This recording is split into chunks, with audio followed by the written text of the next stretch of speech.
Hello guys, thank you for joining us on Un-Trainable. Knuckles and I have very much enjoyed bringing you this content over the past couple of months, and what we'd love even more is to watch the show grow. We're going to start bringing on guests quite soon, and the bigger the show gets, the more cool people we'll be able to reach out to make some content for you guys. If you have been enjoying it and you want to help us out in that, the absolute best thing that you can do for us is to take a screenshot of the episode, whether it's on Spotify or YouTube, and post it to your story on your socials. Thanks in advance. Guys, welcome in to a very special episode of Un-Trainable. It's special because we've got a guest on. Today we're talking to Pedra. So Chris is the head of sports medicine at the Reliance Foundation Hospital in Mumbai. He was also the chief physiotherapist for the Indian contingent in the Paris 2024 Olympics. Very good, brilliant. Chris, thanks for coming on. First things first, I think, just for the viewers, can we get a little bit of background on yourself? What is it you do day to day? What kind of populations you work with? And maybe a little bit about how you got into that in the first place. So I'm currently, as mentioned there, I'm running the sports medicine department at the Reliance Foundation Hospital in Mumbai. The other part of my role is the head of sports science and medicine for the Reliance Foundation sports program. So on that side of things, we support Olympic athletes or Olympic hopefuls at least. So we're currently supporting close to 70 athletes. We're also involved in athletics academies, all academy, a lot of grassroots sports. And so I look after the sports science and medicine function of that. There's a whole team of people doing it that I oversee it. And how long have you been doing it for? 5 years, just about actually, in like a couple of days actually, 20-something of April. Yeah. I've worked all over the place really. I came to India for the first time in 2010 probably actually with work. 2012, I was based in China at the time, and I did a fair amount of work out here with golf. And then in 2015, we came across permanently in a different role, different organization. And then 5 years ago, I transitioned across to Reliance Foundation. But yeah, getting out of South Africa, basically just wanted to travel, studied physio, didn't know that I wanted to be a physio, to be honest. I just kind of fell into it really. I think I've probably made a lot of attempts to not be a physio, if I'm being honest. And it kept pulling me back. So yeah, I've worked in Europe, but then a little bit of work in the States and predominantly in South Africa and Asia. Yeah, sounds like you've been all over the place. It sounds like you're extremely busy now. And before I pass you over to Knuckles and let him get a little bit nerdy, this is primarily a fitness podcast. So I think we'd be doing our viewers a disservice if we didn't ask about your own training and your own fitness. Do you find time to lift some weights, or do you have a sport? I won't lie to you. As much as I, advise everyone to strength train, everyone I can steal a second of their time, I advise them to strength train. Obviously for the health benefits, that's like, there's so much research coming out now to show us that it's a vital part of, certainly of aging, but even from, young kids, everyone, if you're alive, you should be pushing and moving and lifting things. I suppose I do fall back on the fact that I am a physio and I'm a clinical physio as well. So I do train patients and athletes in the gym. I'm demonstrating exercises. I'm not fatiguing by any stretch of the imagination in what I'm demonstrating. But personally, I like sports. I don't really enjoy gyms. So I like running, I like swimming. I've recently gone into cycling, which is quite funny because I've got a number of mates who've been into cycling forever, and I've kind of always abused them because I never really thought it was a viable use of time. But I actually really enjoy it. So yeah, I grew up playing football, rugby, pretty much anything I get my hands on. You're South African, so you grab the outside, lots of space. Every has just a plethora of sporting options, and that's also kind of a very big interest of mine at the moment. Is living in India and having two small kids. The lack of exposure for children here, physical activity is a big thing that I'm kind of getting involved in now, kind of on a personal, as a dad kind of level as well, but also professionally engaging with a number of people to try and improve the situation. Wow, is that something you've noticed, Knuckles? Lack of physical activity for kids. Yeah, it's huge for loads of reasons. One is most places like Bombay, Bangalore, and places are like the concrete jungles. You don't have parks where kids can go and play anymore. When we were growing up here, there are empty sites that you would go and play, or even on the streets you'd manage to, but that's no longer a thing anymore. Then I feel like academia is getting such a massive push now. You have kids in school from 8 to 3 or 9 to 4 or whatever. And then after school, they end up going for private lessons or tuitions. And then there's no real emphasis laid on the physical development when it comes to kids. So you don't see the kind of encouragement for kids to go into sport like you do in other places, like say in the UK. Such a shame. Yeah, and just on the running side of things, I can't imagine the temperature. we're entering spring now. We're in spring now, and it's 11 degrees, and it's fine. But yeah, no, because you send me your weather report quite often. I'm like, I don't know how you do it. It's definitely a challenge to run here. But the one thing I will say is, the general society is relatively active, if I can say that. I think, there's plenty enough data out there to tell us that the Indian population in general health terms is not great. It's the diabetes capital of the world, or South India is at least, and a lot of poor health by, the most commonly used metrics. But funnily enough, if you're in Mumbai, if you're out at the right time of the day, obviously heat is a big issue. But if you're out there early and you're kind of on the path that, most people run, you'll see, tons and tons of people running. To be fair, 22 million people in the city, you'd expect anything they do, there'd be a lot of them. But so it's not all doom and gloom, man. Honestly, I think there's definitely a positive aspect to it. I think once people hit like a kind of professional level, that understanding is there, the feeling that, people need to be active, they want to be active. I think Indians by nature, maybe I'm wrong, Knuckles, you can correct me if I'm wrong, are like competitive people. So like anything they do, they want to kind of really get into, like the guy starts gym and he goes all in, or like he wants to play kind of football, he plays 5 times a week, but like paddle now is the big thing, and like, can't get people off the paddle court. It's insane. So, like there's definitely, it's not all, a lack of exposure and a lack of opportunity or a lack of space or whatever. While those are challenges, without a doubt, and, I'm not saying that I didn't think, but I think for me, the big thing about the youngsters is if you go back to how we grew up, and I mean, it doesn't matter where you're from. I'm pretty sure this is relevant for kind of our generation. Anyone who's born, I would think, kind of 1970 to 1995-ish. You were kind of active outside a lot of the time. As Knuckles said, you can find an open patch of land and you're a kid, you're just playing, you're climbing stuff, whether it's climbing a scaffolding or climbing a building site or climbing a tree or whatever, regardless, you're climbing. You're running around, you're chasing, you were throwing stuff at each other, whether it's a tennis ball or a rock, whatever. People were doing things like that. Like, this doesn't really happen anymore. I think one is definitely the school. The focus on academics is big. The school days kids are into is long, man. Like 6 and 7-year-old kids have got started at 8 o'clock and they finish at 4. I'm not saying all of these things are bad or they have to change, but these are the challenges that are out there. And this is these are the factors we need to bear in mind when you're trying to offer other options or solutions if you think it's a problem. I think the big thing for me is, all of the academics aside and the lack of space and all of that stuff, there are options for kids to be active out there, but it's so structured now that like it's just happening the wrong way, if that makes sense. Kids don't play, they go to lessons.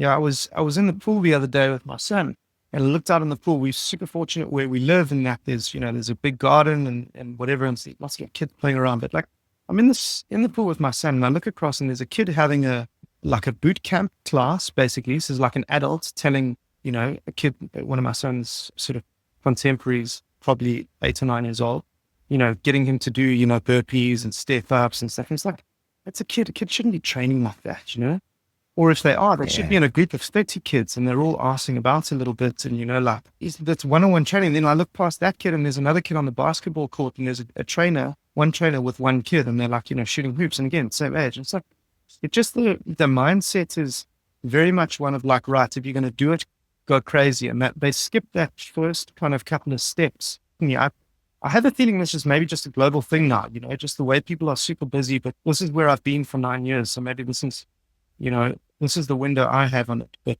maybe it's a problem everywhere. I don't know, but that's a big thing for me now at the moment, is trying to kind of get involved in that space and see if there's something that we could try and do better. Yeah, that's a huge thing we push from the pediatric side of things. Is I think the biggest mistake is falling into the trap of treating children like mini adults. The whole thing about kids is like free play. And that's how they pick up those fundamental movement skills and they develop those motor skills and things like that. It's not about structured stuff. There's a time and place for the structured stuff to come in, but they're going to engage in it if they're having fun and if they're enjoying it. And I think if kids don't, I mean, if adults don't understand that for a kid, it's not about winning, it's not about the competition, it's just about going out there and having a good time and playing. The moment you wrap your head around that, the kind of buy-in that you'll get from children, like they'll stick to it and they don't have that added pressure. Yeah. And it can still be structured, right? But it should be play. Yeah, like so if you're I feel like if you're good at what you do, for example, Ben Pollen in Bristol, the setup that he runs, it all looks like free play, but there's a thought process behind it where he's getting what he wants out of it and he's still getting those adaptations, but to the kids, they're just there playing and having a good time, which is what they need, which is what you want for them. Yeah, you mentioned something there, Knuckles, that kids are not just small adults. The other kind of, I suppose, lens I'm looking through is clinically in the clinic. I'm seeing kids with adult injuries. Like kids are coming in with like tennis elbows and stuff. Like the 7-8-year-old. A 7-8-year-old shouldn't have a tennis elbow. It's insane. That's really just an inappropriate loading. But that's what's happening because they are showing a little bit of talent as 6 or 7-year-old at whatever it is, table tennis or badminton or some kind of racket sport. They go nuts. And it's cool if the kid's driving and saying, I really want to play with my mate. Like, Yeah. Playing with your mates isn't really an option. It's the kid shows interest. So it's like, cool, let me get you a badminton coach. And then they go and sit and, they do 2 hours of badminton training every evening for like 2 hours. It's hard, man. I think there's a lot that needs to kind of, I think. But as you mentioned, there are models out there. People are doing this appropriately out in the ecosystem. So we just got to kind of share that information, I think. I definitely think, at least in India, from my experience so far, it's what we need to be doing is kind of educating, whether it's schools or parents and things like that. And just the other day, I had an inquiry come in for, I think, a 10-year-old who plays football, and his dad said, I want to get him fitter for his sport. And I said, like, from a youth sport perspective, we're not looking at performance. We're just looking at overall athletic development, and then he'll get better at his sport by playing his sport. And then the response I got was, my dad didn't call you back, did he? No, but he actually replied saying, I understand that, but I want my son's performance to improve. I said, I can't help you. That's not what we do. So I feel like a lot of times it's like you hear about these stories about parents coaching on the sidelines, parents who wanted to make it into sport and maybe didn't. And then they're just going so hard on those kids. Yeah. Yeah. They just need exposure, don't they, to tons of stuff, lots of different sports. Start with 10, whittle it down very, very slowly.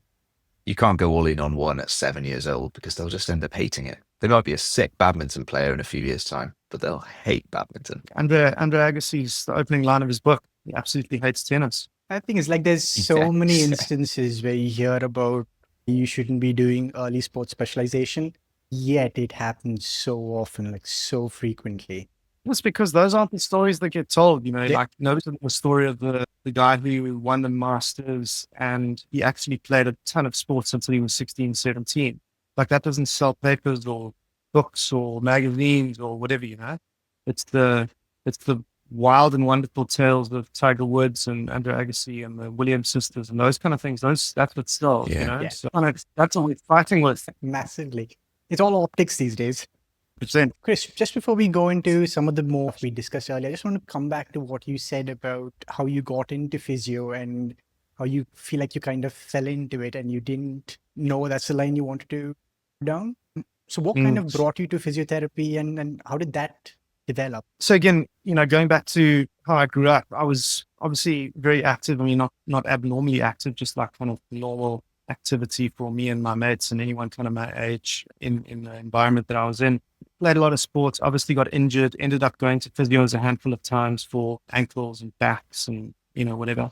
And I wasn't a particularly good student. I mean, I did fine at school. I did okay at school, but I wasn't really into it. Playing sport was a big kind of part of school. And then I was always looking at like, well, what was I going to do after school? And it never looked like university. It always looked like taking a year off or whatever. My brother had done the same thing. He'd gone traveling. So I was like, well, I want to do that. But all my mates were applying at the time. And so I thought, well, yeah, may as well apply. And I looked at the list of things, that were kind of on offer, and I didn't know what most of them were, I hadn't really given it any thoughts whatsoever. So I recognized physiotherapy, I checked that box. And then a couple of other things, law, architecture, like again, completely unprepared for this process. Like I was a clown. Anyway, long story short, ended up taking a gap year, blew all my money in like 2 months, and I had to come back to South Africa. And I phoned the university on like kind of probably the Tuesday. I think I got back, or the Wednesday, and university was starting the following Monday. And I said, listen, I'm back and I need to do something. What can I do? And they said, well, you didn't get back to us in time for law. You didn't submit your architecture portfolio or art portfolio, whatever it was for architecture, which obviously I didn't have. I wasn't an artist. And but we got one place in physio. You want it? I said, absolutely. Let's do it. So I jumped into physio, and that I would like to say that was that, but it wasn't either. So by the time I finished physio, I still wasn't convinced I really wanted to do it. So I went back to the UK and I tried to sell houses. I tried to work in banks. I worked in an admin role in a hospital, and I went to the World Cup in France in 2007 as a journalist. I'll do the most random stuff, just trying to avoid it. So, but then eventually, through that whole process, I realized that, the fundamentals of the job or the role was actually was stuff that I really enjoyed. I wanted to help people. I enjoyed the biological side of it, the anatomy, the physiology. I found that stuff really interesting. I wanted to help people, and I obviously was an active person. I enjoyed activity, so I realized after trying a whole bunch of other things, I was like, well, I actually prefer that the most, of all the things I've exposed myself to. And then only after doing it for a couple of years and working in sport did I really get that sort of self-push, that self-drive to go, okay, cool, now I want to do a master's. I want to go further. I actually want to understand a little bit more about what I'm doing. And I want to, I want to do it properly, as opposed to just I was going to work. I had a cool job. I enjoyed it. I was playing in football. I was traveling a little bit. I was working in football, traveling around with the team. It was cool. It was good fun. I enjoyed it. But it took me a couple of years, probably in my mid-20s only, once I actually finally clicked and thought, okay, cool. Now this is, I really want to get better at this, and I really want to do a good job at this. And that's funny. We're talking about the kids getting involved in sports. I think everybody has that kind of journey, I'm quite jealous of the American system, where you can just basically go to you go to university and you do the most random stuff, for the first 3 years or whatever. And then you apply for something you actually want to do. Because I think most, when they're 17 years old, they don't have a clue. So I certainly didn't, I was always jealous of people at university who were like, I always wanted to be a surgeon when I was from the age of 7, and my mates at med school. I was like, wow, that's amazing. I still don't know what the hell I want to do, So, yeah, wow. I think we were similar. It's funny, there's tons of people in the fitness industry who never really sort of planned to get there. Yeah. Knuckles was in architecture before this. I was in law, and my degree was in aerospace engineering. It's nothing to do with fitness. Well, and then, but I suppose we wind up here. Yeah, go back to that kind of exposure thing. This is exactly what we're now touting for kids, right? Give kids a chance to experience things, to decide about. Because, now I don't work a day of my life. That sounds like, it's like kind of motivational card nonsense, but genuinely, I don't have stress in my life. I don't go to bed worried about stuff. I don't wake up thinking, I should work today. It's cool. I enjoy what I do. I like the work I do. I like the people I work with. I like the environment I work with. And when I speak to people, so many people are they look like they can't understand what I'm saying when I'm saying that, a lot of people out there don't actually really enjoy what they're doing. And, that's kind of sport imitates life, life imitates sports. It's much the same thing. You're going to get the best results out of people who are passionate about what they're doing. 100%. The American system is really nice. I think it's the first year where you get to pick loads of random modules, and then it goes from there. Because when I was in architecture, there was a colleague of mine who had moved to India, and I think in his first year he took maths, history and art, and then realized architecture was the line he was interested in, and then he pursued that, and he's a professor in the US. So you can't expect, like you said, a 17-year-old child to know what he wants to do for the rest of his life, because his life exposure so far has been so limited and sheltered. Yeah, for sure. Look, I'm sure some guys do, but I think I think if you're playing the odds, you probably need to be expecting most people not to be. Yeah, agree. Should we crack on then, Tom? Yeah, let's try and tie this into some injury stuff since that's what you deal with. Knuckles, your knees have slowly disintegrated over the years. You asked some knee questions. Yes, my knees. So once I stopped competitive sport, I kind of fell into, during my architecture career, I fell into jiu-jitsu. Really fun, but also not great on the joints. And then I did my first ACL rupture there. A couple of years later, I was playing a football match when I was living in Cardiff. I ruptured the same ACL again, this time with a grade 2 MCL and a meniscus tear as well. Complications after, but then it was a little after that I started noticing that the non-surgical approach to dealing with ACL injuries was starting to gain a bit of traction. So I guess our first question to you would be around your thoughts about feasibility, but I guess a good place to start is to give our listeners an idea of maybe what the non-surgical approach tends to involve. So I think if you look at the literature, you've probably got like three broad areas. So you've got, of late, this cross bracing technique out of Australia has become kind of quite popular down there, and there's a fair amount of research coming out that looks like it's really interesting. So that's effectively where your knee is braced at 90 degrees for a period to try and immobilize the joint like you would, traditionally with a high-grade ligament tear in another joint. You would want to immobilize so that the kind of torn ends, you hope find each other and start to heal, very basically speaking. And it sounds like it's great results from everything they've published. There is a concern around blood clotting, so they tend to have to be on Dexane or something like that while it's happening, because obviously they're not using that leg. So the stasis, so the leg not moving itself is an issue. But then also they're not getting that venous return by using the calf. Your calf basically is like a distal part that comes back when you're walking and weight bearing. But that's kind of the big one that's popular now. The other two really are one in that I'm sure you've heard the term copers versus non-copers. So basically you're like constantly checking, back, like, are they coping? Are they not coping? Are they coping? Are they not coping? And then you decide, whatever, to go the surgical route if they're not coping.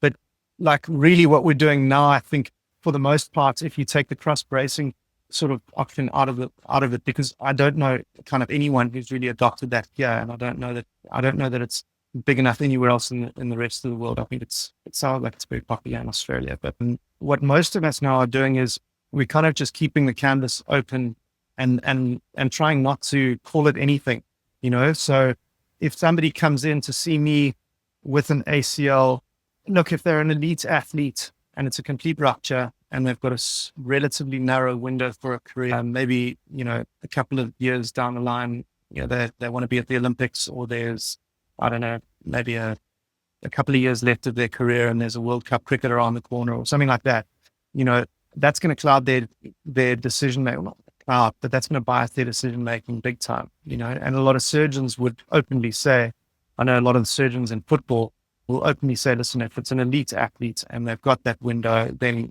surgery is the best option.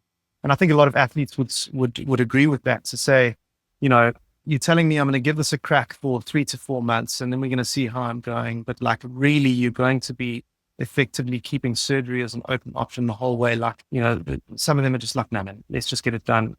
I'm only getting older. I'm only getting weaker. Let me just do it now. I'm never going to be in the shape I'm in now. So let's go. But effectively for somebody who isn't an elite athlete, like for yourself, had you come to see me, what most people are doing now, I think, is saying, right, well, listen, there's no point at which that window for surgery closes. Let's just see how you go. We're not saying you definitely need surgery or you don't definitely need surgery, because obviously we can't say that. We need to see how the knee reacts. But let's just try and, get you going, get your range back, get your strength back, see how you feel. We'll gradually just use like a criteria-based approach to, push you through rehab. Where that kind of is complicated with this cross bracing thing is now obviously in the cross bracing, we're saying we need to immobilize you short term. In the version I'm suggesting is most people are moving their leg into terminal extension, which is obviously probably not terminal flexion necessarily early on, but terminal extension, because if we're asking them to be weight bearing and walking around, they need that terminal extension to be able to function. So, there might be a reason to try and avoid, but I don't know. Quite honestly, there isn't enough convincing stuff out there to say it's definitely black and white and you should be doing this and not that. And I genuinely don't think there ever will be. I think it's going to be a horses for courses situation. Whatever's in front of you, you're going to make a decision. And I think that's probably the important thing is shared decision making. Sit down with the athlete, patient. Obviously, if you have a relationship with a surgeon, that's even better. You can get their honest opinion. A lot of the times they'll say, we got some absolutely magic guys here.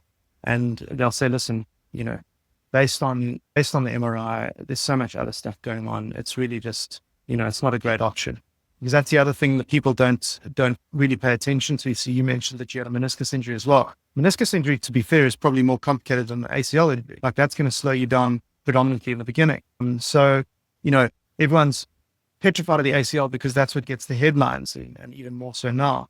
But if you've got bone bruising in there, you've got a meniscus issue, it's not a clear-cut thing. Every single person who comes to see me now is like, I've been reading up a lot about, non-surgical management, and I believe, and they'll name a handful of people who have successfully gone through with it. But it's like, of the handful of people who've successfully gone through with it, nobody's reporting on the ones that tried and failed.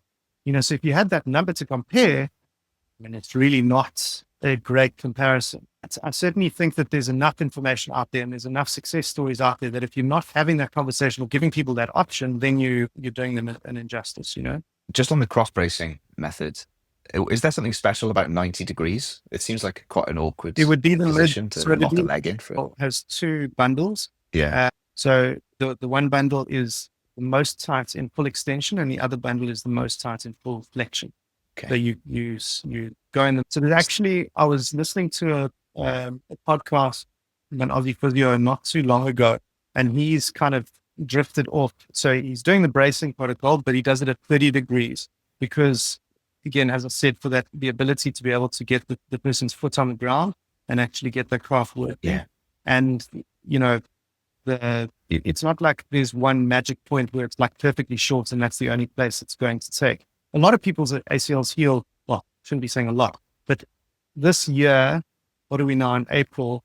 I've had 3 non-surgical ACLs successful. So one was from, I think, October last year. The other one was from December, 2 in December. And they've all shown healing at 3 months on the MRI. So, and that's not bracing. That's not, anything fancy. That's just like basically symptomatic treatments, treating it like a high-grade ankle inversion injury. So, yeah, I think it's certainly a little bit more complicated than that. I think the reason that this has come about is just people have come down from like the chaos and the craziness of maybe the 80s, 90s, early 2000s, where if you tore your ACL, basically you're never going to play sports again. And people have kind of come away from that completely end of the spectrum view, and I think common sense is starting to prevail, and people are saying, well, why shouldn't you be able to do a lot more than we used to think you could? You mentioned the ends of the ligament obviously having to kind of make contact and knit back together, however simplified that is. The classic test you see for an ACL rupture is that anterior draw test. I see a video of it every day, I swear, on social media. Obviously, you're pulling the ends apart, surely. Is that something to avoid? Yes. If you were going to go non-surgical? Yeah. I mean, the thing is, these clinical tests obviously are there, to try and give the acute attending clinician or person an idea of what's going on. But in most situations, if you took a decent history, you would be suspecting an ACL anyway. And I would suggest that, the sensible thing would be to just send them for an MRI. And I think most environments, would do that, particularly in the elite space. Maybe when decision-making on the side of a football field, maybe not. But again, a lot of the time, the subjective report from the athletes actually tells you most of what you need to know. You're kind of 85% of the way there.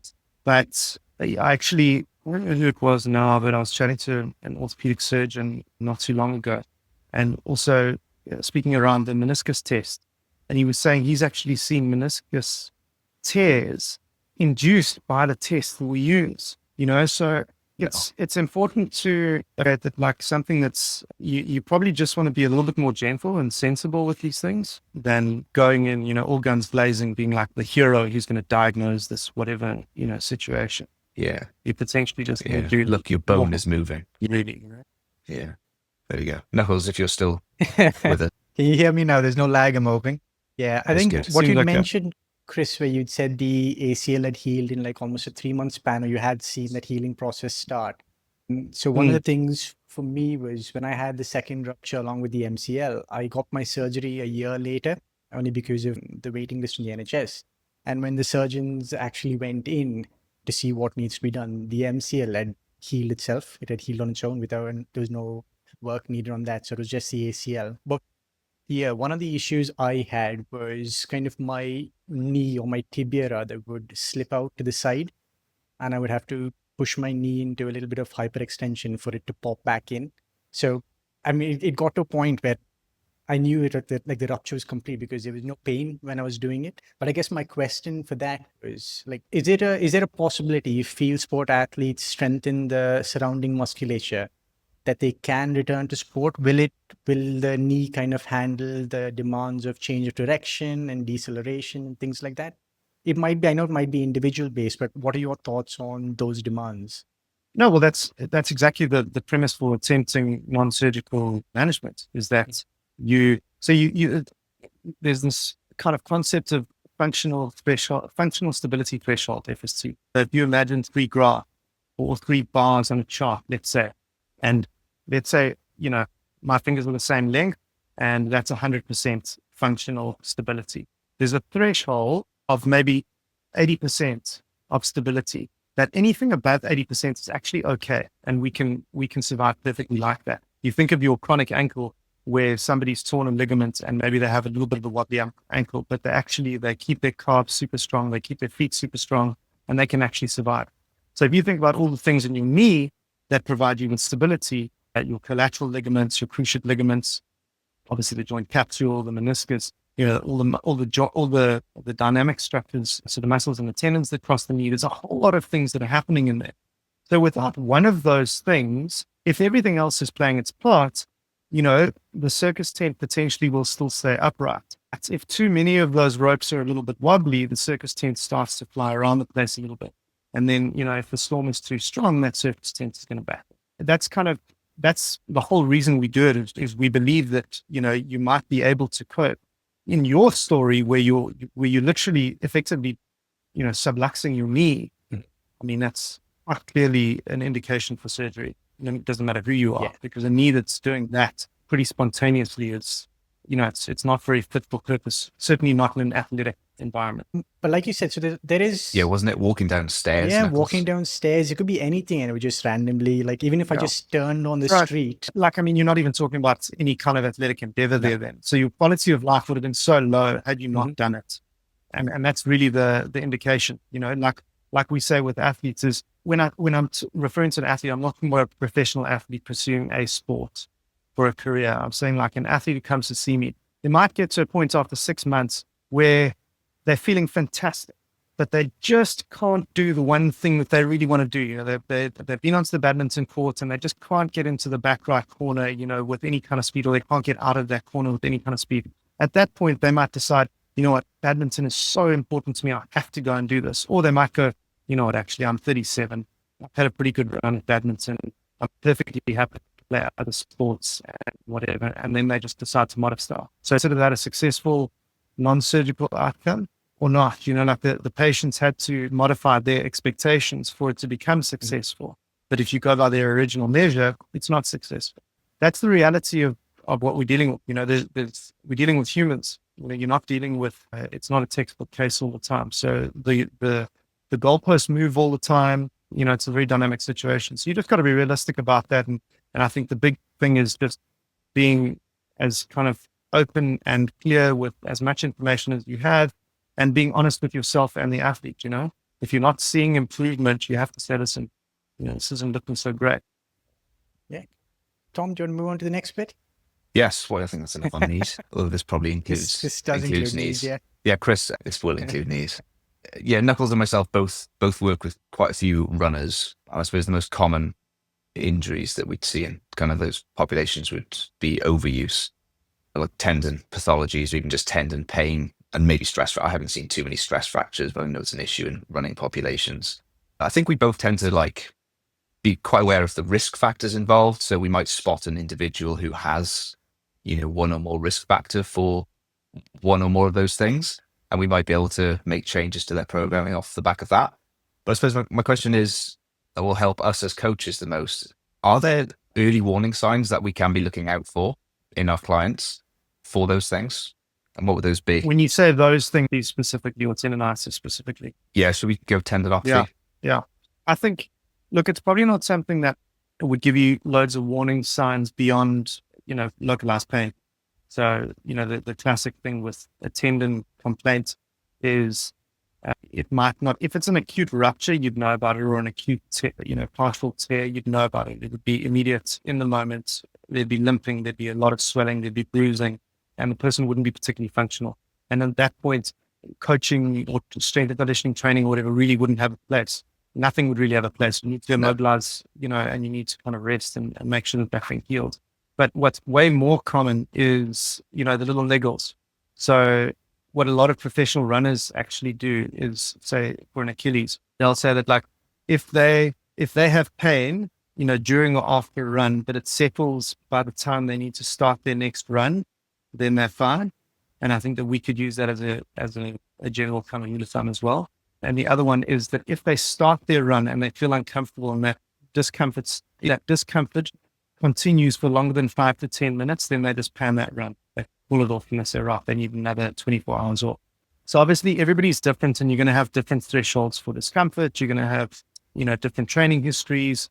Some people, might not be able to push through 10 minutes of discomfort without causing themselves another kind of, drama. So I wouldn't say it's, that's like a blanket rule that everyone should follow. We're talking about kind of professional athletes that think like this. But for most people, if there's pain in the morning, as soon as you get out of bed, first few steps, you either have a tendinopathy or you're on your way towards a tendinopathy. The classic warming up sign. So people say, oh, my Achilles feels a little bit stiff, and but as soon as I get going, it feels good. That's a classic sign for a tendinopathy. If they get through their run and they actually are, bothered me a little bit at first, but I got through and I feel fine like that, no problem. And then, 2 hours later, after they've been sitting at the dining room table for lunch, and they get up from their chair and like, oh my God, and they're limping for a few steps. Again, it warms up after a few steps. That's quite kind of classic. And at that stage, you're not talking about people limping and in pain with every step. That's when you really do need to pump the brakes and manage the load properly. When people are still getting away with doing their activity, but they have a symptom in that place. Once it's got to the stage where people are like, they're having pain when they're running and they can't actually do their gym session, they can't go up and down stairs without pain in it, then it's too far gone. Then you need kind of slightly more involvement. But really, most running injuries, I would assume it's probably be common sense for most people, is an overuse thing. It's not the like big acute injuries that you see. It's because people don't train properly, quite simply. Everybody thinks that they're faster than they are. Everybody thinks they're fitter than they are. So they feel like they don't need as much recovery as they do. And that's really where I think all of us have a really important kind of part to play is actually educating people, particularly with the repetitive strain stuff. So whether it's, running, cycling, swimming, whatever it is, those are kind of I suppose the most important things, I would say. Chris, when we've talked about like my load post seeing these early signs, a lot of times I've heard a few physios talk about the following day. So if you've done any activity, whether it's lifting or running, the following day, if you have a little bit of pain or stiffness, it might be a sign that process to kind of scale that loading process. One of the big things that isn't spoken enough about enough is that load management isn't only removing load. It's sometimes adding load, and I think a lot of people don't get that. Like sometimes you're too weak for what you're trying to do. So you need to actually add load to fix that situation, which a lot of people don't appreciate. Load management isn't just dialing it down. Sometimes it's moving the load around, moving it into a different time, a different period of the week. Periodization is a super, super important thing. It's the microcycle. If you're looking at these kind of injuries, adding an extra 24-hour rest is, often a massive, massive thing. But equally, getting in the gym and lifting heavy weights, if it's comfortable is really, really important as well. So I would say, I definitely wouldn't want to say like, X symptom means that, you pushed yourself too hard, maybe relative to what you're capable of. But often, if you look back at the session, it wasn't a particularly hard session. And that should be kind of, alarm bells saying, listen, this guy really does need to up his game and get stronger. Yeah. I suppose if it's the type of person who's consistently pushing way too hard and doing way too much, then Knuckles' message, perhaps a little bit of discomfort, you should scale it back a tiny bit. It might be a useful message. But for the person on the other end of that spectrum who just doesn't lift heavy enough, often enough, it would be a terrible message because it would give them an excuse to you not working hard enough. Yeah, so it's going to come back to the education part. If you're not educating the people you're working with, then I think you're doing half a job, man. Yeah. Any clown can get onto the internet and for Achilles tendonitis, or anything for that matter.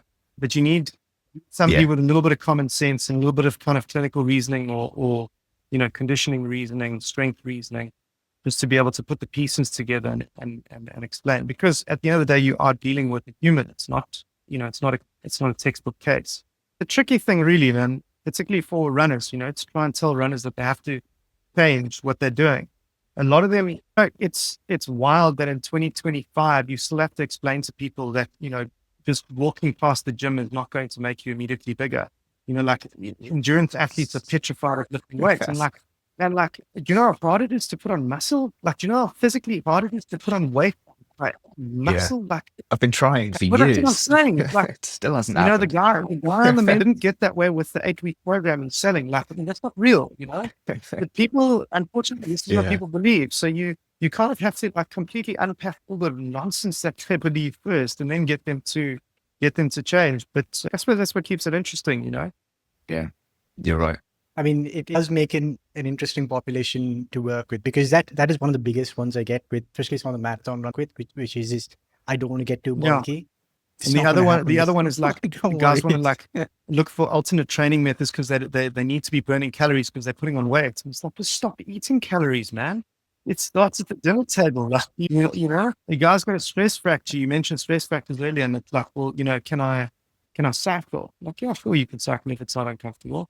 Like, cool, can I cycle for 2 hours? I'm like, well, that's probably not it's probably not sensible if you've got a stress fracture in your chin and you're banging away at the pedals for 2 hours. Yeah, it's a love-hate relationship with runners, man. I'm a runner myself, so I understand that we're not the most sensible of humans. I'm not sensible with myself, I'll be honest with you. It's a cool population to work with because the motivation is through the roof, I don't think too many sporting populations out there who are more motivated than a runner. Maybe triathletes as well. They also need nuts. But we're trying to, I'd much rather be trying to pull someone back than, shove them through the door. That's a much easier problem to have, I think.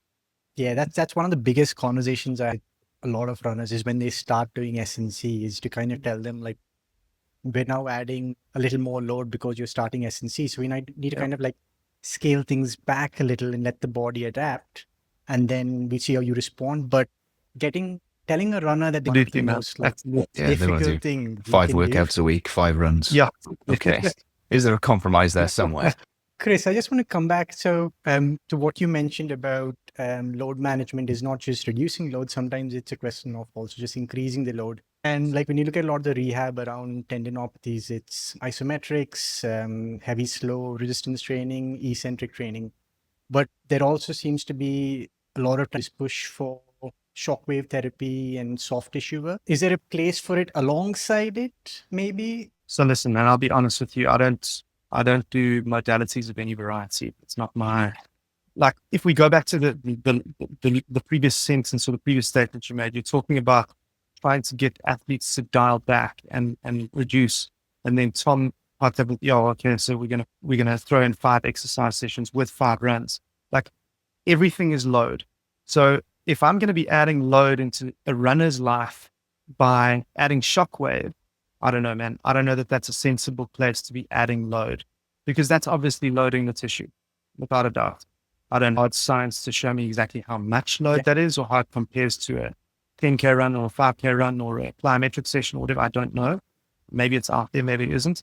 But just common sense tells me that if I'm going to be wasting half an hour of valuable time, or using, rather, let me not say wasting just yet, but if I'm going to be using half an hour of that athlete's valuable week, that runner's valuable week, I'd much prefer it to be something that I'm confident is actually going to be getting them closer to their run than something that maybe is a little bit trendy and we can try this and you can try that. And like, yeah, not for me, man. Yeah, that answers it. Yeah, that's actually how Tom and I feel about active recovery and things like that. Like we keep saying, like recovery is one of those funny things where people always ask you what more they can be doing when you think just relax, chill, sit on the sofa and watch Netflix. Yeah, I did a talk on this not too long ago, and the whole concept of recovery is bringing you back to the baseline that you can hopefully shoot through and get that super compensation kind of elements. You know, it's not supposed to be extra stuff to do.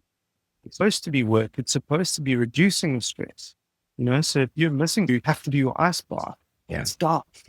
You know, and then again, all of these things are so low value. Like, you know, maybe mentally the athlete feels fresh, and I'm not saying that isn't an important thing. That is certainly an important thing. And at the Olympics, we had ice baths set up. So I'm not being super critical of that, because time and place, I think. But if you've got your average athlete coming and they want to, you know, they're asking me about, you know, what about collagen? What about peptides? You know, what about this? What about that? And you ask them simple, basic stuff about how many hours a night they sleep. You know, what's terrible. Cool. You know, what the hell are you looking for peptides for? Your body's not going to know what to do with peptides, man. You know, well, that's the thing, is like recovery is not supposed to be a job. It's supposed to be allowing the body to get back to what it should do. So refuel, rest. No, that's it. Like, you know, it's not about feeling better, but it's about being better. And that's the big thing with the recovery literature, is a lot of it focuses on perceived recovery. Now, again, that is important for an athlete to go into, let's say, an Olympic Games. They've run on the Friday night and they're running again on the Saturday night. They need to feel fresh, and they probably aren't 100% recovered, to be fair. So by all means, that athlete needs to be fresh. But your average person who's training for a marathon, it's beside the point whether they feel fresh. They shouldn't feel fresh if they aren't fresh. That's a good thing to understand. You know, it's important that they are fresh. They are recovered. The glycogen is replenished. You know, their muscle fibers have been repaired. That's the important step, which I think people just don't get. Yeah, that makes a lot of sense. Yeah, and I think something Tom has mentioned before when we've talked about certain aspects of training and recovery and like programming and things like that, is kind of driving home the message that a lot of the stuff that you see professional athletes doing is specific to their context. And as someone who plays sport recreationally, runs the odd marathon, you are not that elite professional athlete. Your livelihood doesn't come from where you finish and then turning up to the next event like 100% mentally and physically. Do you have clients turning up expecting those manual therapies though? And if so, how do you deal with their shock when you sit them down and talk at them? Honestly, not much anymore. I think I've been doing it for kind of long enough now that I think for the most part, I don't know, maybe I do, man. Nobody verbalizes it. You know, you do occasionally get, I suppose you do occasionally get the person saying like, well, you know, do you want to look at my shoulder? Like, no, it's cool. Yeah. You know, based on everything you've said and what we've discussed and X, Y, and Z. And, you know, I'm not suggesting that you don't assess people and you don't whatever, but like if I've assessed you on Monday and we've decided we know what the problem is and there's a plan that we expect based on the pathology that we think we've diagnosed accurately, you know, your recovery should anything from 10 days to kind of 6 weeks. And you come back to me the following Monday and you say, listen, you know, I'm feeling a hell of a lot better. Exercises are going well. And you demonstrate the exercises and it looks good and we can progress a few of the exercises. There's no value. There's no additional value in me getting you back on the bed and having another poke around your shoulder and reassessing all of the tests that I did. Like, what's the value in that? You know, again, it just falls into that bracket of wasted time. I'd rather spend that time in the gym training something sensible. And I'll explain that to people. You know, I think that's an important part of it. Because if somebody walks up and they're like, God, I went to the weirdest physio session today, the dude did not touch me, didn't want anything to do with assessing me. Like, that's not helpful either. And I'm not saying because the next person isn't going to come and see me, but I don't want the person leaving the room thinking that, having the doubts about what they're doing is effective. I want them to buy in. Yeah, and that buy-in does come from just like educating them. I mean, like basic enough for their understanding to know why they're doing what they're doing, and then they kind of stick to it. For sure, man. You can't get anything without their buy-in. Simple. And I think buy-in of the rest of the team that works with them as well. A good example on this call, we've got slightly different kind of skill sets and ways of working, but the three of us may very reasonably be working with the same athletes or the same patient. So if I'm giving them a message and you guys are giving them a different message, that's no good either. So to try and understand all of the factors involved, try and educate everyone so everyone's on the same page, and understanding that maybe some people aren't on the same page as you. Maybe some people don't agree with you, and finding the middle ground. Because at the end of the day, it's just about giving the person back to what they want to be doing, And I'm not saying we should be, lighting candles and chanting with berries and stuff, but yeah, to some extent, if they're getting a good result and it's not dangerous or bad for them, I'm relatively flexible, as long as they're not being silly and whatever, then,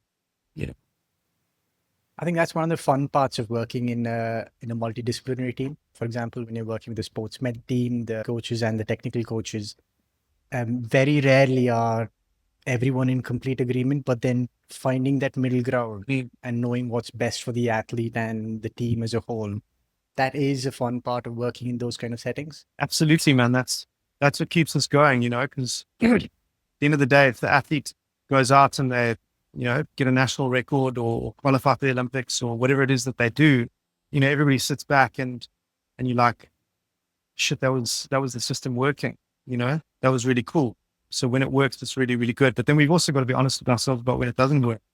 So I think that's the nice thing about working in a team is less stuff falls through the cracks.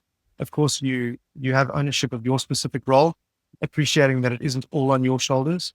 If everybody's communicating well, everybody's doing their job, everybody's educated, and everybody's communicating what they're doing with the athlete, and the athlete understands everything. Those are by far the most successful systems that I've worked in. Chris, we did tell you 1 hour.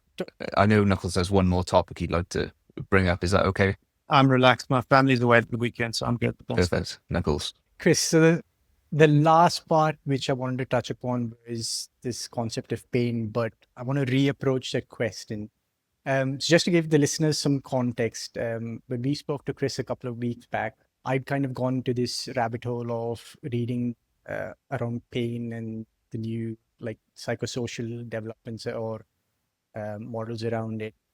And so I had asked Chris what he thought about what the models I'd read about. And when Chris answered that, I realized I just asked him a question, one of the questions that I absolutely hate getting myself, which was, so I asked Chris what he thought about this model, the framework I'd read about, which is this Canero framework, which is an approach to dealing with chronic pain. But the reason I want to reapproach this is anytime someone asks me what I think about a certain training methodology, most of the time I've never heard the methodology and I've never heard the person who's come up with it. And my answer is always, if I understand the fundamentals, that is, what is the quality I'm trying to develop? What is the stimulus that develops that quality? What is the minimum effective dose? And how do I manage fatigue? If I can answer those questions, I don't need a framework or a methodology. I can do what I want to do specifically within different contexts. So I guess the way I want to reframe the question is, what is your approach to dealing with individuals who come to you with chronic pain? And are there any key things that you try to make sure you address? So look, I think, maybe just to summarize my previous response, I don't know exactly. I have obviously read the article now that you've shared with me. And I do recognize a handful of the authors. There are a lot of guys doing great work in this space. Kieran O'Sullivan and there's another Sullivan. Can you remember which is which? One of them is Irish and the other one's Aussie, I think. But anyway, there are a couple of guys who are doing just fantastic work in that space. And I'm never going to try and for a second be that person. I haven't done a PhD in pain and whatever. But when you look at the basic crux of what all of these guys are talking about, whether you label it as whatever kind of theory or approach or whatever it is, massive part of it is education. So first of all, I suppose accurate diagnosis, understanding that you're not actually dealing with something that's, something else beyond chronic pain. So once you settle on the fact that, okay, there doesn't seem to be a reasonable reason for this pain. There doesn't seem to be a reasonable amount of damage or pathology for this pain. It seems a number of factors that are causing this pain. So you kind of fast this chronic pain. And then you can say, right, well, what's this person's journey been? You listen to most of their journeys are complex as anything. These are the patients who email you. They've got an appointment in your diary. They send you they somehow get hold of your number. They send you a message on WhatsApp, 10,000 words. They send you 40 reports. Most of the history is like, this date with this surgeon, with this person, with this, like way too much information. And like instantly, okay, cool. Well, this is what I'm dealing with. Like that, not to be lazy, but like 99 times out of 100, that's what's happening. They come into work and you'll see that you've got an email as well from this person. So like hyper intense patients who are like laser focused on their problem that they've had for God knows how long. So that there's going to be a huge amount of like background belief and stuff around that. So you're looking at an accurate diagnosis, educating that patient. So first of all, trying to like uneducate them, or like dispel them of a lot of their beliefs that they have. Give them the right amount of information. Obviously, you're doing an assessment with them, you're getting them to move, you're understanding what hurts, what doesn't hurt, and actually trying to show them that they can do these things as part of the education process. And understanding and accepting that this isn't going to be a quick fix. Nobody's going to storm out of the room going, oh, thank God, I'm what a genius, best day of my life. That's not going to happen. So I think whether I use one technique or 10 techniques or whatever, I don't know, but those are the basic fundamentals. So if somebody comes into you with pain, and again, like, for you guys as trainers, how many people do you know who have slipped discs? Everyone. Every single person with a back pain has a slipped disc, and everyone they know has a slipped disc. And they will refer to it by the disc. They'll say, oh, my L3-4 issue. I've had that for God knows how long, when I was in university. It's almost definitely not an L3-4 issue. It's something else. But somewhere along the line, somebody diagnosed it as a disc because there was probably a lazy clinician somewhere who didn't actually do an examination. They sent them off for an MRI.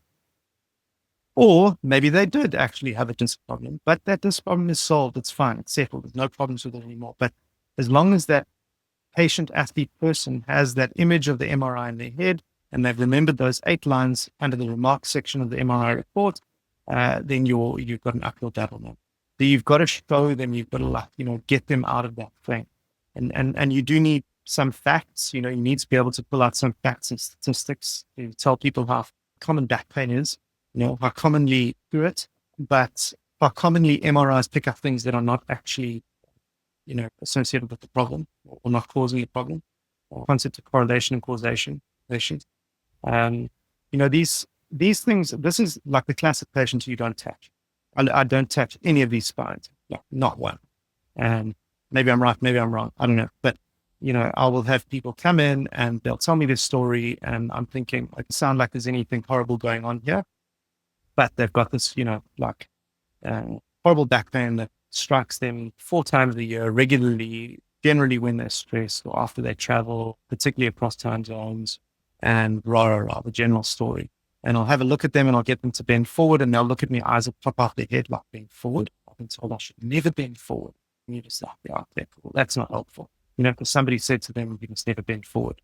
It's always squeeze your stomach, toughen your stomach before you bend forward. And this is how you bend forward. And it's just like, the amount of unpacking you have to do to try and get it right is it's big. But once you actually show these people that they can move, whether it's getting them to tap their toes or getting them to, get on all fours on the bed and sit on their feet and say, well, listen, isn't your spine in the same position right now that it is when you're standing, that you don't have this alarming amount of pain? Like, wouldn't you agree that your disc is in the same position technically? When you start to show people those kind of things and they're like, hang on, okay. And explain to them that the disc It doesn't change from Monday to Tuesday to Wednesday to Thursday, but your pain is changing. From the disc, why is it changing? And like you say, you really do need to use it. And I don't know whose theory that is. I don't know where that came from. That's just accumulated understanding. And I suppose maybe I've dumbed it down so many times that like that's now just how I actually view it and see it. I can't even remember what the textbook said anymore. But the reality is that people get better if they understand more. And so I think a lot of the complicated ways that we've been taught to look for things and to explain things are actually not helpful in themselves. When I left university, every single back pain patient that I saw had a facet problem or a disc problem. There was absolutely no non-specific back pain. I didn't see one. Johannesburg was just full of people with facet joint problems and disc problems. It was an absolute epidemic. And like now I don't see any of them. That's on me. That's not on them. So the thing is, when you come out of a weekend course, sacroiliac joints is a perfect example, or temporomandibular joints. You go to these courses and for the next 3 months, everything you see is connected to the TMJ or it's connected to the SIJ. So we've got to be realistic with that stuff as well. We've got to be sensible in our biases, and we've got to keep things simple, I think. I'm not saying that these things don't exist, and I'm not saying that they aren't important to know and have the baseline knowledge. But when you think of the fact that maybe 4 or 5% of acute low back pain is actually disc related, every single patient comes in to see me with back pain, told me that they have a disc problem or their friend has a disc problem, they're genetic problems. Yeah. I mean, scan me if you like. I'll have some disc bulges as well, but I don't have back pain. 100%, yeah.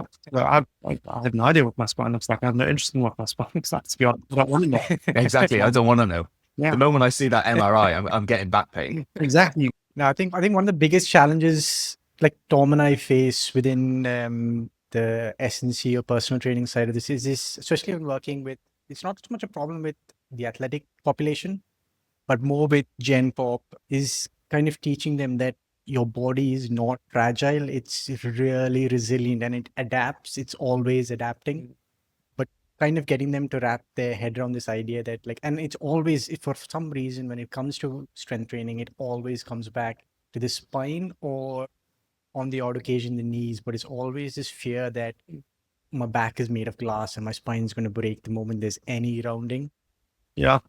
Man, I'm telling you, most of our jobs, doesn't matter what we do, if you work in fitness stuff, 85, 90% of it is just education. It's 100%. Everybody wants to have the wizard hands or the fancy technique or the new ideas and stuff, but it's just educating on basic stuff, because there's so much garbage out there that is way more readily available than actual common sense education, research, So that's the biggest battle, man, is trying to get people to break out of that kind of, break through the nonsense barrier maybe, and then act fundamental. And if you look at the fundamentals, exactly what you said, it's principles, basic stuff, it's physiology, it's anatomy. That stuff has not changed in forever.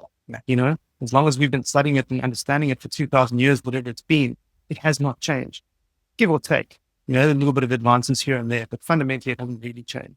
But I mean, training techniques change is the best way in the world to train, and there's a big physio technique in the world every 6 months. It's just so, you can if you can wade your way through that nonsense, then you'll be fine. Or you can help your athlete, if you can help your athletes and your patients wade their way through anyway. Yeah, but that's a terrible business model, Chris. Doesn't keep them coming back. It is, man. I consistently tell patients that, physio is the worst business model in the world. The entire intention of physiotherapy is to make sure you don't have to come back to me ever again. So, and again, we go back to the beginning of the chat when you're talking about, working. Do you want to work every day or do you want to enjoy every day? If you find something you're passionate about, you enjoy it, you'll have a good life, man. I don't know. I suppose this isn't really fitting with the times. Everybody wants to be an overnight billionaire and a CEO and, tech genius and whatever. But and maybe they're all super, super happy. I don't know. I'm sure they are wildly happy on their yachts and stuff. For me, maybe. Yeah, I don't know, man. For me, I'm just thinking if I can help somebody like kind of improve their quality of life, however that is, through education, through whatever, just some basic stuff. Like, that's cool, man. I'm okay with that. I'm not gonna sit here and tell you that I work for free. Of course I don't. But I think business models wise, that's the biggest problem with healthcare is really healthcare is broken, is that it is a business. Sadly, you need to, I don't know how well you do this, and I certainly don't have the energy or the inclination to try and get involved, but you almost need like social welfare, all these like super socialist countries where like medicine is free, healthcare is free or whatever. You need to build it in that kind of way. I don't have any answers. I don't know. And I'm sure a million people out there will tell you and everyone else how bad these socialist countries are because you have to wait in the queue, whatever. But like, if you could just kind of democratize activity, fitness, health, wellness, information, get people understanding stuff. And people didn't need to be billionaires to get by. A pretty good space to be in. So that's probably a little bit of hope. Yeah. We don't mind. That's every episode, mate. We do that a lot. Tom, was there anything else you want to ask along that? I was just about to say that feels like a really nice spot to tie this one up. Cool, man. Cheesy as hell. It's coming from me and not you guys, so you get a chance to do it down the line again. Exactly. Exactly. Yeah. Thank you so much for coming on and schooling us on injury and rehab. Is there somewhere people can find you if a listener wants to follow you somewhere? I won't lie to you, I'm not very good on social media, but I do have an Instagram account and a Twitter account. I'm actually never on Twitter, so don't do that one. But Chris Pedra, PT. We'll link that in the show notes anyway. All right. We'll let you get on with the rest of your weekend. Thank you very much, guys. Enjoy the rest of your evening or morning, wherever it is you guys are. We'll see you around.